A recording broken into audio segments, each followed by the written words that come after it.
ಸೋಲಾರೈಟ್ apartment owners association Bannanje Udupi ಇವರ ಆಶ್ರಯದಲ್ಲಿ ಸ್ವಚ್ಛತಾ ಅಭಿಯಾನ ಕಾರ್ಯಕ್ರಮವು ಇಂದು ಸಮುಚ್ಚಯದಲ್ಲಿ ನಡೆಯಿತು. ನಗರಸಭಾ ಸ್ಥಾಯಿ ಸಮಿತಿ ಅಧ್ಯಕ್ಷರಾದ ಎಂ ಗಿರೀಶ್ ಆಂಚನ್ ಮತ್ತು ಅಂಬಲಪಾಡಿ ವಾರ್ಡಿನ ನಗರಸಭಾ ಸದಸ್ಯರಾದ ಹರೀಶ್ ಶೆಟ್ಟಿ ಇವರು ಕಾರ್ಯಕ್ರಮವನ್ನು ಉದ್ಘಾಟಿಸಿ ಅಭಿಯಾನದ ಬಗ್ಗೆ ಮೆಚ್ಚುಗೆ ವ್ಯಕ್ತಪಡಿಸಿದರು. ಬನ್ನಂಜಿ ಸರ್ಕಲ್ನಿಂದ ಪ್ರಾರಂಭಗೊಂಡ ಸ್ವಚ್ಛತಾ ಕಾರ್ಯಕ್ರಮವು ಬ್ರಹ್ಮಗಿರಿ ಸರ್ಕಲ್ನ ಎಲ್ಲಾ ರಸ್ತೆಯಲ್ಲಿ ಪ್ಲಾಸ್ಟಿಕ್ ತ್ಯಾಜ್ಯವನ್ನು ವಿಲೇವಾರಿ ಮಾಡುವ ಮೂಲಕ ವಿಭಿನ್ನ ರೀತಿಯಲ್ಲಿ ಸಮಾಜಮುಖಿ ಕಾರ್ಯಕ್ರಮದಲ್ಲಿ ತಮ್ಮ ಕೊಡುಗೆಯನ್ನ ನೀಡಿದರು. ಅಸೋಸಿಯೇಷನ್ ಅಧ್ಯಕ್ಷರಾದ ಪದ್ಮಾವತಿ ಶೆಟ್ಟಿ, ಕಾರ್ಯದರ್ಶಿ ರಾಜೇಶ್ ಕರ್ಕೇರ ಹಾಗೂ ಎಲ್ಲಾ ಸದಸ್ಯರು ಉಪಸ್ಥಿತರಿದ್ದರು.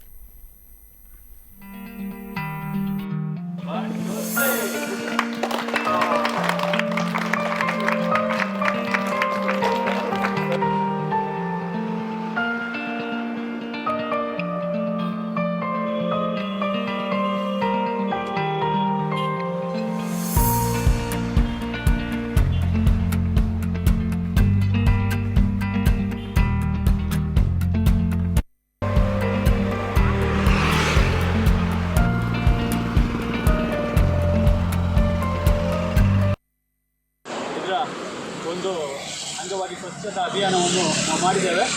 ಸೊ ನಮಗೆ ತುಂಬ ಖುಷಿ ಆಗ್ತಾ ಇದೆ. ನಾವು ಒಂದು ಸಮಾಜಮುಖಿ ಕಾರ್ಯಕ್ರಮದಲ್ಲಿ ಈ ಒಂದು ಬನ್ನಂಜಿ ಸರ್ಕಲಿಂದ ಹಿಡಿದು ನಾವು ಈ ಬ್ರಹ್ಮಗಿರಿ ಸರ್ಕಲ್ ತನಕ ಇಷ್ಟೆಲ್ಲ ತುಂಬ ತ್ಯಾಜ್ಯ ಎಲ್ಲ ಇತ್ತು, ಪ್ಲಾಸ್ಟಿಕ್ ಬಾಟಲ್ಸ್ ಇದನ್ನೆಲ್ಲ ಕ್ಲೀನ್ ಮಾಡಿದ್ದೇವೆ. ಸೊ ಮುಂದೆ ಕೂಡ ಈ ಗಾಂಧಿ ಜಯಂತಿ ದಿವಸ ನಾವು ನಮ್ಮ ಅಸೋಸಿಯೇಷನ್ ಅಪಾರ್ಟ್ಮೆಂಟ್ ಅಸೋಸಿಯೇಷನ್ ಲೆಕ್ಕದಲ್ಲಿ ಸಾಲಿಟೇರ್ ಅಪಾರ್ಟ್ಮೆಂಟ್ ಅಸೋಸಿಯೇಷನ್ ಲೆಕ್ಕದಲ್ಲಿ ಈ ಒಂದು ಕಾರ್ಯಕ್ರಮವನ್ನು ಮುಂದೆ ಕೂಡ ಮಾಡ್ತೇವೆ. ಸ್ವಚ್ಛತಾ ಅಭಿಯಾನವನ್ನು ನಮ್ಮ ಅಸೋಸಿಯೇಷನ್ ಅವರು ಹೊಂದಿಕೊಂಡಿದ್ದಾರೆ.